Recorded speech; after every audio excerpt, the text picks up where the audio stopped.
Hi friends, welcome back to my channel. ಎಲ್ಲರೂ ಹೇಗಿದ್ದೀರಾ? ಚೆನ್ನಾಗಿದ್ದೀರಾ ಅಂತ ಭಾವಿಸ್ತಾ ಫ್ರೆಂಡ್ಸ್, ಬನ್ನಿ ಇವತ್ತು ತೆಂಗಿನಕಾಯಿ ಹೋಳಿಗೆ ಮಾಡೋದು ಹೇಗೆ ಅಂತ ತೋರಿಸ್ತಾ ಇದ್ದೀನಿ. ತೆಂಗಿನಕಾಯಿ ಹೋಳಿಗೆ ತುಂಬ ಈಸಿ ಫ್ರೆಂಡ್ಸ್, ತುಂಬ ಬೇಗನೆ ಕೂಡ ಮಾಡ್ಕೋಬೋದು.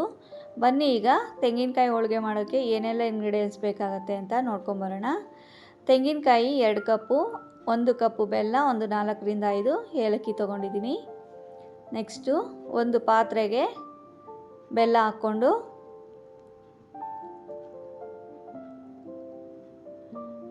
ಬೆಲ್ಲ ಮುಳುಗೋ ಅಷ್ಟು ನೀರು ಹಾಕ್ಕೊಂಡು ಚೆನ್ನಾಗಿ ಕರಗಿಸ್ಕೋಬೇಕು. ಯಾಕೆಂದರೆ ಬೆಲ್ಲದಲ್ಲಿ ಸ್ವಲ್ಪ ಕಸ ಕಡ್ಡಿ ಏನಾದರೂ ಇದ್ದರೆ ಅದನ್ನು ಕ್ಲೀನಾಗಿ ಶೋಧಿಸ್ಕೋಬೋದು. ನೋಡಿ, ಈ ರೀತಿ ಚೆನ್ನಾಗಿ ಬೆಲ್ಲನ ತಿರುಗಿಸ್ಕೊಂಡು ಕರಗಿಸ್ಕೋಬೇಕಾಗತ್ತೆ.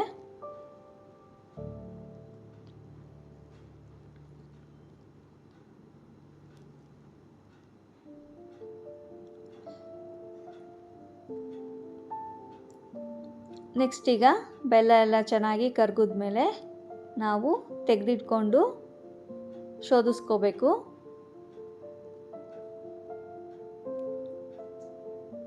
ನೋಡಿ, ಈಗ ಒಂದು ಬಾಣಲೆಗೆ ಚೆನ್ನಾಗಿ ಶೋಧಿಸ್ಕೊಳ್ಳೋಣ.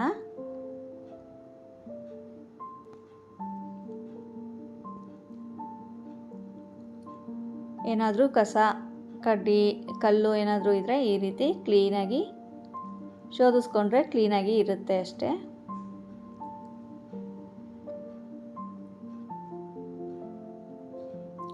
ನೆಕ್ಸ್ಟ್ ಈಗ ತುರಿದಿಟ್ಕೊಂಡಿರೋ ಅಂಥ ತೆಂಗಿನಕಾಯಿ ಸೇರಿಸ್ಕೊಳ್ಳೋಣ. ತೆಂಗಿನಕಾಯಿನ ಒಂದು ರೌಂಡು ಮಿಕ್ಸಿಗೆ ಹಾಕ್ಕೊಂಡಿದ್ದೀನಿ. ನೋಡಿ, ಈಗ ಚೆನ್ನಾಗಿ ಮಿಕ್ಸ್ ಮಾಡ್ಕೋಬೇಕು. ಹಾಗೆ ಮೀಡಿಯಮ್ ಫ್ಲೇಮಲ್ಲೇ ಚೆನ್ನಾಗಿ ಸ್ವಲ್ಪ ಹುರ್ಕೋಬೇಕಾಗತ್ತೆ. ಬೇಗನೆ ತೆಂಗಿನಕಾಯಿ ಹೋಳಿಗೆ ರೆಡಿ ಆಗುತ್ತೆ ಫ್ರೆಂಡ್ಸ್, ತುಂಬ ಲೇಟ್ ಏನಾಗಲ್ಲ. ಹಾಗಾಗಿ ತಿನ್ನಬೇಕು ಅನಿಸಿದಾಗ ತಕ್ಷಣವೇ ನಾವು ಮಾಡ್ಕೋಬೋದು. ನೋಡಿ, ಈ ರೀತಿ ಚೆನ್ನಾಗಿ ತಿರುಗಿಸ್ಕೋತಾ ಇರಬೇಕು. ತಳ ಹಿಡಿಯೋಕ್ಕೆ ಬಿಡಬಾರ್ದು ಫ್ರೆಂಡ್ಸ್, ಯಾಕಂದರೆ ತಳ ಹಿಡಿದ್ರೆ ಕಪ್ಪಾಗೋಗುತ್ತೆ. ಈಗ ಒಂದು 4ರಿಂದ 5 ಏಲಕ್ಕಿ ಕಾಯಿ ಕುಟ್ಟಿ ಹಾಕ್ಕೊಳ್ತಾ ಇದ್ದೀನಿ.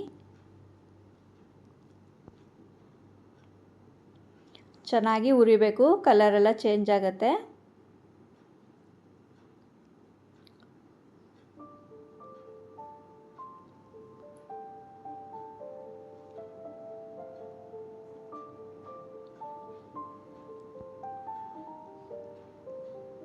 ನೋಡಿ, ಇಷ್ಟು ಗಟ್ಟಿ ಆಗ್ತಾ ಇದೆ. ಹಾಗೆ ಫ್ಲೇಮು ಜಾಸ್ತಿ ಇಟ್ಕೋಬೇಡಿ, ಕಡಿಮೆನೇ ಮಾಡಿಕೊಂಡು ಈ ರೀತಿ ಚೆನ್ನಾಗಿ ಹುರಿಬೇಕು ನಾವು. ಫ್ರೆಂಡ್ಸ್, ನಾನು ಮಾಡ್ತಾ ಇರೋ ರೆಸಿಪಿಗಳೆಲ್ಲ ನಿಮ್ಗೆ ಇಷ್ಟ ಆಗ್ತಾ ಇದೆಯಾ? ಇಷ್ಟ ಆಗ್ತಾ ಇದ್ದರೆ ಪ್ಲೀಸ್ ಲೈಕ್ ಮಾಡಿ, ಶೇರ್ ಮಾಡಿ, ಹಾಗೆ ಸಬ್ಸ್ಕ್ರೈಬ್ ಮಾಡಿಕೊಂಡು ಸಪೋರ್ಟ್ ಮಾಡಿ ಫ್ರೆಂಡ್ಸ್. ನೋಡಿ, ಈಗ 1 ಸ್ಪೂನಷ್ಟು ತುಪ್ಪ ಹಾಕ್ಕೊಂಡು ಮಿಕ್ಸ್ ಮಾಡ್ಕೊಳ್ಳಿ.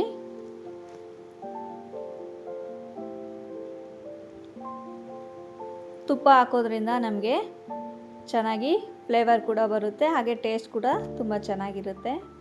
ನಿಮಗೆ ತುಪ್ಪ ಇಷ್ಟ ಇಲ್ಲ ಅಂದರೆ ಸ್ಕಿಪ್ ಮಾಡ್ಬೋದು ಫ್ರೆಂಡ್ಸ್. ನೋಡಿ, ಆಲ್ಮೋಸ್ಟ್ ಎಲ್ಲ ಹೂರ್ಣ ರೆಡಿಯಾಗಿದೆ.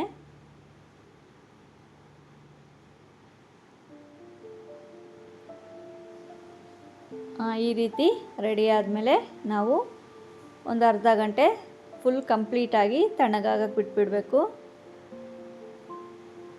ಈಗ ನೆಕ್ಸ್ಟು ಕನಕ ರೆಡಿ ಮಾಡ್ಕೊಳ್ಳೋಣ. ಒಂದು ಪಾತ್ರೆ ಇಟ್ಕೊಂಡು ಪಾತ್ರೆಗೆ 1 ಕಪ್ಪಷ್ಟು ಚಿರೋಟಿ ರವೆ, ಅದೇ ಕಪ್ ಅಳತೆ ಒಂದು ಅರ್ಧ ಕಪ್ಪು ಮೈದಾ ಹಿಟ್ಟು ಹಾಕ್ಕೊಳ್ಳೋಣ.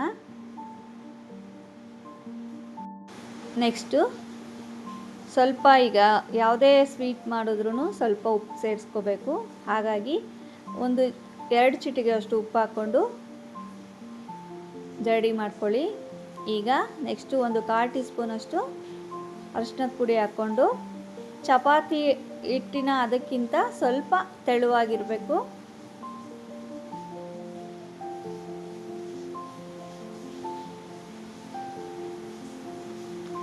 ಈಗ ಸ್ವಲ್ಪ ನೀರು ಹಾಕ್ಕೊಂಡು ಚೆನ್ನಾಗಿ ಕಲಿಸ್ಕೋಬೇಕು.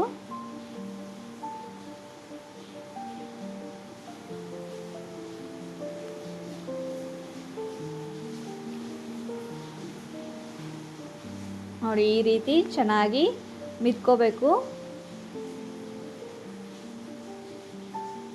ಈಗ ಒಂದು 2 ಟೀ ಸ್ಪೂನಷ್ಟು ಆಯಿಲ್ ಹಾಕ್ಕೊಂಡು ಚೆನ್ನಾಗಿ ಮಿಕ್ಸ್ ಮಾಡ್ಕೋಬೇಕು.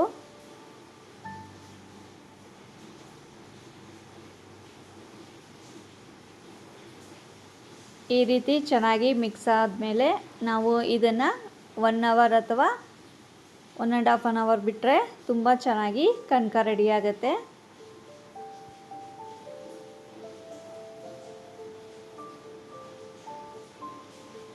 ನೋಡಿ ಈಗ ಎತ್ತಿಟ್ಬಿಡೋಣ.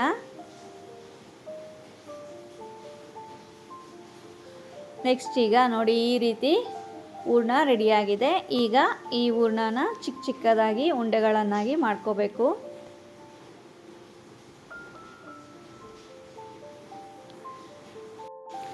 ನಾನು ಮಾಡಿರೋ ಅಳತೆ ಪ್ರಕಾರ ನನಗೆ ಒಂದು 8-9 ಹೋಳಿಗೆ ಬಂದಿತ್ತು.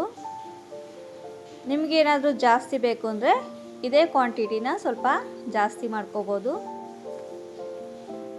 ನೋಡಿ ಈ ಸೈಜಲ್ಲಿ ನನಗೆ 9 ಉಂಡೆಗಳು ರೆಡಿಯಾಗಿದೆ. ತುಂಬ ಟೇಸ್ಟಿಯಾಗಿರುತ್ತೆ ಫ್ರೆಂಡ್ಸ್, ನೀವು ಒಂದ್ಸರಿ ಟ್ರೈ ಮಾಡಿ. ನೆಕ್ಸ್ಟ್ ಈಗ ಕನಕ ರೆಡಿಯಾಗಿದೆ. ನೋಡಿ ಈ ರೀತಿ ಚೆನ್ನಾಗಿ ನೆನ್ಕೋಬೇಕು. ಈಗ ಇನ್ನೂ ಸ್ವಲ್ಪ ಇದನ್ನು ಚೆನ್ನಾಗಿ ಮಿದ್ಕೊಳ್ಳೋಣ.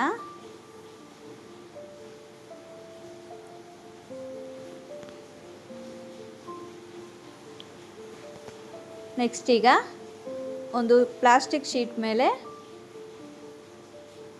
ನಾವು ಹೂರ್ಣದ ಉಂಡೆ ಎಷ್ಟು ತಗೊಂಡಿರ್ತೀವೋ ಅಷ್ಟೇ ಗಾತ್ರದ್ದು ಕನಕ ಕೂಡ ತಗೋಬೇಕಾಗತ್ತೆ.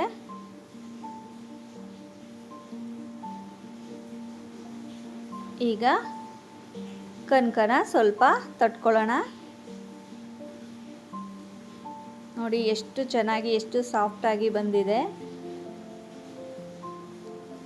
ಒಬ್ಬಟ್ಟು ಮಾಡೋದು ಎಲ್ಲ ತುಂಬ ಕಷ್ಟ ಅಂತಾರೆ. ಹಾಗೇನಿಲ್ಲ ಫ್ರೆಂಡ್ಸ್, ಈಸಿಯಾಗಿ ಮಾಡ್ಕೋಬೋದು. ಈಗ ನೋಡಿ ಒಂದು ಹೂರ್ಣದ ಉಂಡೆ ಇಟ್ಕೊಂಡು ಚೆನ್ನಾಗಿ ಕವರ್ ಮಾಡ್ಕೋಬೇಕು.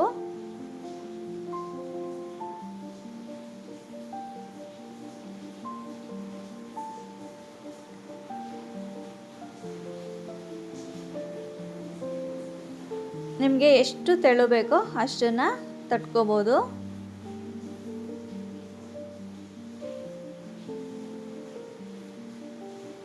ನೋಡಿ ಈಗ ಕ್ಲೀನಾಗಿ ತಟ್ಕೋಬೇಕು.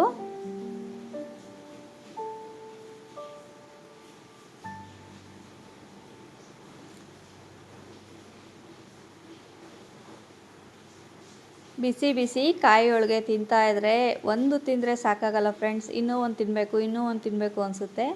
ನೋಡಿ ಈ ರೀತಿ ನಿಮಗೆ ಎಷ್ಟು ತೆಳುವಾಗಬೇಕೋ ಅಷ್ಟು ತೆಳುವಾಗಿ ನೀವು ತಟ್ಕೋಬೋದು. ಈಗ ನೆಕ್ಸ್ಟು ಸ್ಟವ್ ಮೇಲೆ ಒಂದು ತವ ಇಟ್ಕೊಂಡು ತವಾಗೆ ಒಂದು ಅರ್ಧ ಟೀ ಸ್ಪೂನಷ್ಟು ಆಯಿಲ್ ಹಾಕಿ ಸ್ಪ್ರೆಡ್ ಮಾಡ್ಕೊಳ್ಳಿ. ತವ ಬಿಸಿ ಆದಮೇಲೆ ತಟ್ಕೊಂಡಿರೋ ಅಂಥ ಒಬ್ಬಟ್ಟು ಹಾಕ್ಕೋಬೇಕು. ನೋಡಿ ಎಷ್ಟು ಚೆನ್ನಾಗಿ ಬಂದಿದೆ ಅಂತ. ನೀವು ತವ ಮೇಲೆ ಬೇಕಾದರೂ ಇನ್ನೂ ಸ್ವಲ್ಪ ತೆಳುವಾಗಿ ತಟ್ಕೋಬೋದು. ನೋಡಿ ಈಗ ಅದ್ರ ಮೇಲೆ ಸ್ವಲ್ಪ ಎಣ್ಣೆ ಹಾಕ್ಕೊಂಡು ಮೀಡಿಯಮ್ ಫ್ಲೇಮಲ್ಲೇ ಬೇಯಿಸ್ಕೋಬೇಕು. ಬಿಸಿ ಬಿಸಿ ಕಾಯಿ ಹೋಳಿಗೆ ತಿಂತಾಯಿದ್ರೆ ಸೂಪರಾಗಿರುತ್ತೆ ಫ್ರೆಂಡ್ಸ್. ಕಾಯಿ ಹೋಳಿಗೆಗೆ ತುಪ್ಪ ಹಾಕ್ಕೊಂಡು ತಿನ್ನಬೇಕು. ನೋಡಿ ಎಷ್ಟು ಚೆನ್ನಾಗಿ ಬೇಯ್ತಾ ಇದೆ.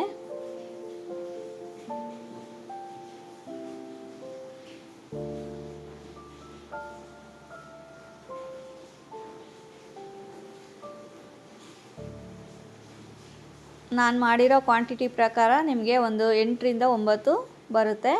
ನಿಮಗೆ ಇನ್ನೂ ಜಾಸ್ತಿ ಬೇಕು ಅಂದರೆ ಕ್ವಾಂಟಿಟಿ ಸ್ವಲ್ಪ ಜಾಸ್ತಿ ಮಾಡ್ಕೊಳ್ಳಿ. ಹಾಗೆ ನಿಮಗೇನಾದರೂ ಸ್ವೀಟು ಜಾಸ್ತಿ ಬೇಕು ಅಂದರೆ 1 ಕಪ್ಪು ಬೆಲ್ಲ ತೊಗೊಂಡಿದ್ದೀನಿ ನಾನು, ಇನ್ನೊಂದು 1/4 ಕಪ್ಪಷ್ಟು ನೀವು ಸೇರಿಸ್ಕೋಬೋದು. ಓಕೆ ಫ್ರೆಂಡ್ಸ್, ನೋಡಿ ಬಿಸಿ ಬಿಸಿ ಒಬ್ಬಟ್ಟು ರೆಡಿ ಆಗ್ತಾ ಇದೆ. ತುಂಬ ಚೆನ್ನಾಗಿ ಬರುತ್ತೆ. ನೀವು ಒಂದ್ಸರಿ ಟ್ರೈ ಮಾಡಿ. ಇಷ್ಟ ಆದರೆ ನನಗೆ ಕಮೆಂಟ್ ಮಾಡಿ. ಹಾಗೆ ನಮ್ಮ ಚಾನಲ್ಗಿನ್ನೂ ಯಾರೂ ಸಬ್ಸ್ಕ್ರೈಬ್ ಆಗಿಲ್ಲ ಅಂದರೆ ದಯವಿಟ್ಟು ಸಬ್ಸ್ಕ್ರೈಬ್ ಮಾಡಿಕೊಂಡು ಸಪೋರ್ಟ್ ಮಾಡಿ ಫ್ರೆಂಡ್ಸ್. ಓಕೆ ಫ್ರೆಂಡ್ಸ್, ಬಿಸಿ ಬಿಸಿ ಒಬ್ಬಟ್ಟು ರೆಡಿಯಾಗಿದೆ. ತುಂಬ ಕಮ್ಮಿ ಇಂಗ್ರೀಡಿಯೆಂಟ್ಸಲ್ಲಿ ಎಷ್ಟು ಬೇಗ ಕಾಯಿ ಹೋಳಿಗೆ ಮಾಡ್ಕೋಬೋದು ನೋಡಿ. ಓಕೆ ಫ್ರೆಂಡ್ಸ್, ಬಿಸಿ ಬಿಸಿ ಕಾಯಿ ಹೋಳಿಗೆ ರೆಡಿಯಾಗಿದೆ. ಹಾಗೆ ತುಪ್ಪದ ಜೊತೆ ಕೂಡ ತಿಂದರೆ ತುಂಬ ಟೇಸ್ಟಿಯಾಗಿರುತ್ತೆ. ನಿಮಗೇನಾದರೂ ಈ ವಿಡಿಯೋ ಇಷ್ಟ ಆದರೆ ಪ್ಲೀಸ್ ಲೈಕ್ ಮಾಡಿ, ಶೇರ್ ಮಾಡಿ, ಹಾಗೆ ಸಬ್ಸ್ಕ್ರೈಬ್ ಮಾಡಿಕೊಂಡು ಸಪೋರ್ಟ್ ಮಾಡಿ ಫ್ರೆಂಡ್ಸ್. ಇನ್ನೂ ಹೊಸ ರೆಸಿಪಿಗಳು ಬೇಕು ಅಂದರೆ ದಯವಿಟ್ಟು ಕಮೆಂಟ್ ಬಾಕ್ಸಲ್ಲಿ ತಿಳಿಸಿ. ನೆಕ್ಸ್ಟು ನಾನು ಒಳ್ಳೆ ರೆಸಿಪಿಗಳನ್ನ ಟ್ರೈ ಮಾಡ್ತಾ ಇರ್ತೀನಿ ಅಂತ ಹೇಳ್ತಾ, okay friends, thank you for watching.